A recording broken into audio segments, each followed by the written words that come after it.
Welcome to another Rooster Talk, where we speak with ASX companies and the guys who drive them and get an update on what's been happening. We're here at the University Club in Crawley on the campus of the University of Western Australia. And today we've got Tempest Minerals here with us with a new acquisition story. Don Smith is here with Iain Macpherson, who will be giving us the rundown on what's happening with acquisition. So Don, welcome back to the Samso platform. Thanks for having us, Noel. And we'll welcome Iain as well.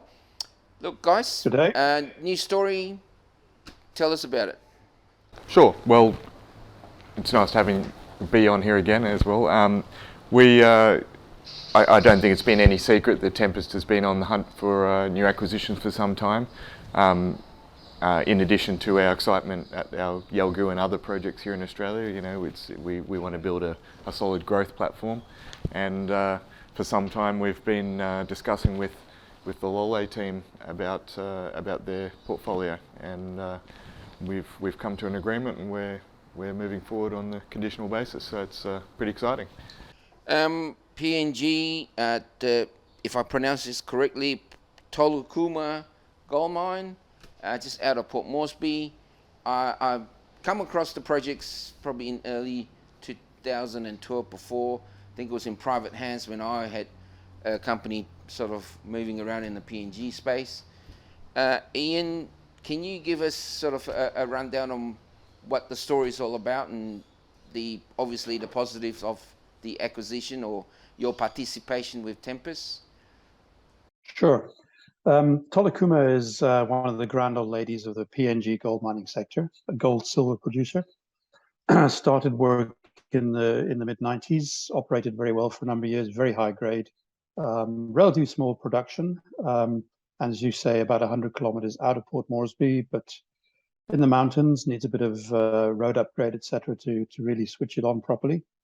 But one of those exciting old mines, very high grade, huge upside both on the mining lease and importantly in the exploration tenements that we have now secured surrounding the mine. And our plan basically is the mine is in mothballs, has been for a number of years. We've completed the acquisition, and our plan is to get it restarted and drive up the production and get it to producing revenue from a high grade gold operation fairly soon.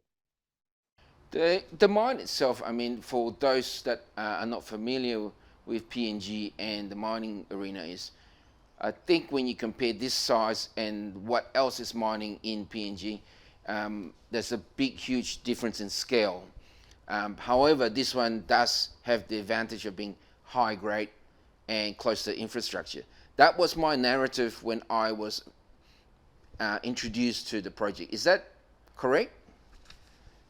I think that's fair. However, I think the important comparison nowadays, which wasn't available in the 2000s, is with K92, the Canadian junior, who acquired the similarly named K92 mine from Barrick in, I think, 2015 or 16 for 2.5 million Australian. Very similar mine, same sort of size, sitting in quite an important structure. And K92, the Canadian junior, have taken that company to a market cap today of around about 2 billion on the back of exploration, ramping up production, and going through various expansions. And we plan to follow that trajectory and see the opportunity to do so. Tolukuma is, as I say, is a high-grade epithermal gold-silver ore body, sits inside a very large structure. So every opportunity to really ramp up the resource, first of all, of course, and then the production. K92, for instance, their next expansion is taking them to 200,000 ounces per year at less than $500 an ounce all in. So that's really what we're targeting and what we believe we can achieve. Over the years, with the guys that have been working in PNG, because most of the sort of mines sits in the highlands, and there's a lot of work on this part of PNG going all the way to the eastern side of it, but they haven't really had much success in finding a mine. Would this be sort of what they were looking for, this style of mineralisation for the Tolukuma? Yeah, PNG is known for gold mineralization generally. There are obviously the big beasts, the Porgeras and the Bougainvilles and those sorts of mines. And then there are the smaller operations, smaller in terms of throughput, like K92 and ourselves, but high grade. So perhaps two different styles. Certainly, this is a great prospect. And importantly, it's got history. It's not as if it's a greenfields exploration play. This is a restart of an operation which has a history, has a historical, currently non-compliant resource, but a historical resource. Massive upside, both on the mining lease itself and within the broader exploration area. So yes, it is something that people have been looking for. And of course, with gold mining, with most mining, but particularly gold mining, grade is everything. And when you have a grade of 15 grams a ton, proven historical grades, then it gives you a lot of room to sort out some of the wrinkles. We are in the central highlands as opposed to the pure highlands of PNG, so close to Port Moresby. So logistically, it's simpler, but it's still challenging. We've still got to put about 25 kilometers of new road in. But it's a very exciting prospect with real scale potential. Okay. Playing devil's advocate here, PNG is a tough place. Everyone knows this. How do you narrate that conversation to the guys that look at this and goes, "Oh, geez, PNG"? How do you talk to those guys? Well, I've been working recently in the DRC, Congo, so perhaps I'm the wrong person to ask. But I do think that PNG has. I think the bag publicity is overstated, in my experience. I think the government recognize, and maybe it's a fairly new departure, but they recognize the need to develop the resources sector. And I think, again, I'll come back to K92. It's proven the way for a junior to really make a difference in PNG. K92 is the largest taxpayer in the country in all industrial sectors. And we have every opportunity to try and replicate that. So I think there's strong political support. There's certainly strong community support. There's strong support from the commercial sector. So I see PNG as being a relatively easy place to work. Certainly we've been supported and we've managed to get done what we need to get done in the time frame, which has been a tough time as well, of course, because of COVID, which caused huge problems in 20 and 21. Yeah, I guess, as I said, I've sort of done stuff in PNG. I think I concur what you say. Everywhere you go is tough. Everywhere there is an issue, just got to work to get over those issues. But going on to the upside, one thing I noticed in the announcement, Don, is that there's this mention of a non-JORC resource. You guys, well, what can you tell us about that? And what does that actually mean? So Tolukuma was within listed companies for most of its history. So obviously it had a whole series of compliant resources, largely JORC 2004 resources. There's a historical resource in place that is based on an internal view of the previous historical resources and subsequent depletion. And that's been the framework for the development of our new resource going forward. We've commissioned AMC, who were involved here previously, AMC out of Brisbane, to produce a new mineral resource estimate for us. That work is ongoing and is coming to completion. And I think we'll have the pleasure of announcing a resource in the coming weeks, which will reflect the mineralization, high grade, scale with real upside potential. That was a bit of a coy answer, but that's how I have to put it at the moment. That's what I call a political answer. Coy is how I refer to it. You're a bit more direct, I think, Ian. I think last time Noel and I spoke, we had a similarly challenging. I had to give a challenging answer because of regulatory frameworks that we are constrained by, and you are the same. So yeah.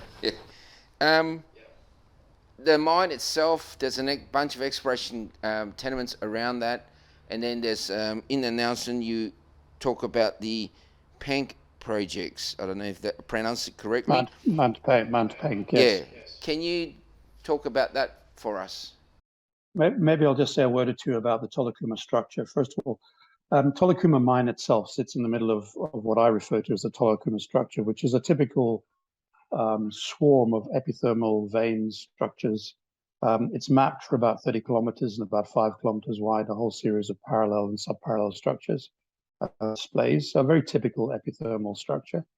And we've secured so far about 2,000 square kilometers of that, with Tolukuma sitting right in the center. So Tolukuma itself offers the ability to scale up a resource and production, but very importantly, the broader structure provides a real opportunity to scale up in a much larger way. Tolukuma remains the engine room of the business, with the exploration upside around Tolukuma being an obvious target. Mount Penck is a different type of asset. It's on New Britain Island, one of the islands, one of the large islands part that makes up the PNG archipelago. Logistically very simple. It's on the coast. It's a very large, or at least it looks like a very large porphyry, copper gold. It's been looked at over the years by a number of juniors, mostly out of Vancouver. So when you look at the exploration, it looks a bit like a shotgun because it's been done by different players. So there's been quite a lot of drilling, for instance, a few thousand meters. There's been some geophysics, there's been some trenching, pitting, etc. My sense of it is that it needs to be, well, my sense is there's a massive opportunity there. And I think Mount Penck could be a company maker in its own right. And I'm certainly looking forward to sitting down with Don to go through the historical exploration, because I think what needs to happen next there, and we started the process, of course, internally, is really assessing what's been done historically and really focus in on the next steps and really drive that project up the value curve, which, as I say, I believe it could be a company maker in its own right. And then we also have a couple of other licenses or applications in play around the two projects. Okay. I guess, from an investor point of view, how do they see Tempest now? I mean, I've been on record. I like the Yalgoo stuff and things like that, and I think this acquisition is interesting. Look, I think PNG is tough, but if you're ever going to look for something, I think it's one place where you want to start from inside out, meaning you have this mine history, and then you try and work that out. But so how do investors look? How do they view Tempest today? I'll take that one. The story hasn't changed. We're still very much focused on our exploration here, but as I said earlier, we've never been backwards about saying that we want to be a growth company, and this gives us a fantastic opportunity to enter into the development and potentially production phase very quickly, and I think that's unprecedented when you look at comparable assets around various jurisdictions. So I don't think anyone needs to look at us differently, only that this is a new chapter and we're going to be bigger, and bigger and better. All right, and all going well, what is the process from here? I know on the announcement you guys stipulated you need to do this. Maybe you can just give us a rundown of what's to come. In terms of the process between, let's say, now you made the announcement. You need to complete the DD, sure, and raise the money. Well, you've answered it. We're doing due diligence as we speak, and and there's a few other regulatory hurdles and some capital raising to be done. So, okay. Yeah. Okay. And that's all going according to plan so far. Okay, so other projects. From my perspective, if I can just say how Tempest looks. And how the sort of acquisition of Lole sits within the Tempest group. What it does is it gives Tempest a portfolio of a very wide range portfolio of assets, from early stage through into near production. Tolukuma is cash generative in the fairly near term, with upside in its own right, exploration upside. So it really gives a nice pipeline of assets. And a vehicle to deliver them, and that's what we've been looking for from the Lole point of view, and in our discussions with Tempest over the past few months, that's really where we've come to an understanding about how the business should go from here. So I think it's a very exciting, very broad play with real value upside in the near term. And I think investors will recognize that. Are you able to, and I know this is a bit of a crystal ball conversation, but put a sort of approximate timeline where you could see, if assuming it all goes according to plan, where that cash flow time could be, that period? Are we talking 2 years, between 5 years, between 6 months? Where are we in that time frame? Potentially. We have a plan. Yeah, we have a potentially is the right word. The mine has there's some flooding in the bottom of the mine. The top is open, and we have a plan which gets us into production within 12 months, let's say, relatively small scale, and it involves recommissioning the gravity circuit of the gravity CIL plant, and starting mining from the upper reaches and 1 or 2 targeted structures that are accessible, immediately accessible. And as I say, we plan to be in some early stage production within 12 months, with positive cash flows shortly thereafter. Okay. Other projects, Don, maybe give us an update on what's been happening? Sure. At Yalgoo, we're still full steam ahead. We've got 2 teams in the field full time, doing field work and preparation for various things. We've just completed 2 geophysical programs. I think we spoke about one last time on the program here, and we're moving closely into drilling very soon as well. So we've got multiple drill programs planned as well. Yeah. I know we touched on this all through the conversation, but what's Newsflow for Tempest going forward? Obviously, this is part of the Newsflow. Sure. But yeah, is there anything else you may want to add to that? Well, look, I think our Newsflow capability's basically been doubled this week with the moving forward with the Lole transaction. So in Western Australia, we've got geophysics, drilling, and some other things coming forward in our portfolio here.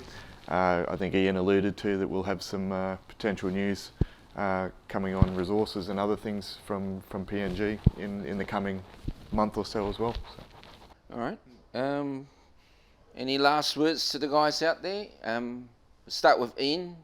Any words of wisdom you want to throw in before we conclude? You're quite hopeful for words of wisdom. I think this has been a culmination of quite a long sort of period of gestation. Don and myself have been talking about this for a while now, and I think it presents a really exciting opportunity. It gives a really balanced portfolio of assets, and very importantly, it brings near cash, which obviously enhances your ability to add value to your other projects. So I think it's an exciting prospect.